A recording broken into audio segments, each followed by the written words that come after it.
Умаа хүзүүний хорт хавдрын гол шалтгаан болсон хүний папиллома вирусын эсрэг вакцинжуулалт 10 гаруй жилийн өмнө эхэлсэн байдаг ч буруу мэдээлэл нийгмийг талцуулж үр дүнгүй зогссон байдаг. Тэгвэл сүүлийн жилүүдэд эмэгтэйчүүдийн дунд хорт хавдрын тохиолдол умаа хүзүүний хорт хавдар тэргүүлэх шалтгаан болсноос гадна эмэгтэйчүүд энэ хавдрын улмаас амнасаа алдах нь эрс нэмэгдэжээ.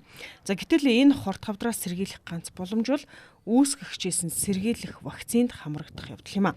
Тиймээс нийслэлийн удирдлагууд өсвөр насны хүүхдүүдийг хүний папиллома вирусээс сэргийлэх вакцинжуулалтад хамруулах кампанит ажлыг эхлүүлээд байна.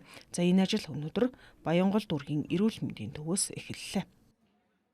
Өнөөдрөөс бид нар бол албан ёсоор нийслэл хот маань бол энэ умаа хүзүүн хорт хавдрыг үүсгэж папиллома вирус гэж байгаа тийм.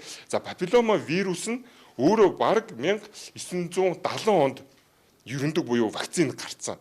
Өнөөдөр буюу 192 орн дэлхий дээр байгаа шүү дээ. Тэрнийх нь 146 орн энэ вакциныг бол нийт хүн амдаа бол хэрэглээд явж байгаа.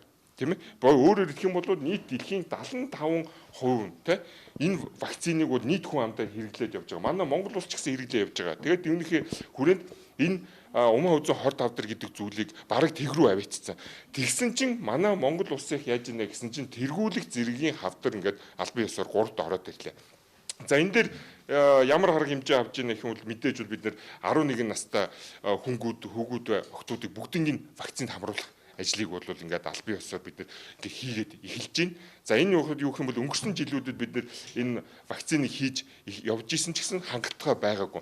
2024 онд бид 40 мянган хүүхдэд вакцинд хамруулна гэж төлөвлөсөн ч 8 мянга л хамрагдсан. 2025 онд бид нар энэ чинь бас нэлээд шахаж төлгөөтэй ажилласны хүрээнд 19 мянга л авсан. Өөрөөр хэлэх юм бол бид нар төлөвлөж байгаа тооныхоо 50% нь ч хүрэхгүй байна гэсэн үг тийм. Энэ жил бид нар энийг кампанит ажил болгоод иргэд олон нийтэд зөв ойлголтыг хүргүүлээд зөв ойлголт танин мэдээлэл хүргээд энийг зорилтод хүрэх ёстой хүүхдүүдийнхаа хамгийн багтаа хэд 90% нь бол хүрэх ёстой.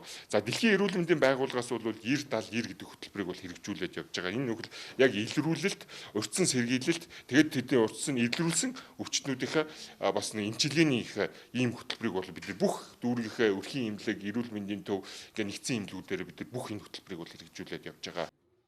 Өсвөр насны хүүхдүүдэд 2 хүүсэндээ вакцинжуулж чадвал ирээдүйд буюу 10-20 жилийн дараа умаа хүзүүний хорт хавдраас эмэгтэйчүүдэд хамгаалж тохиолдлын тоог тэг болгох боломжтой.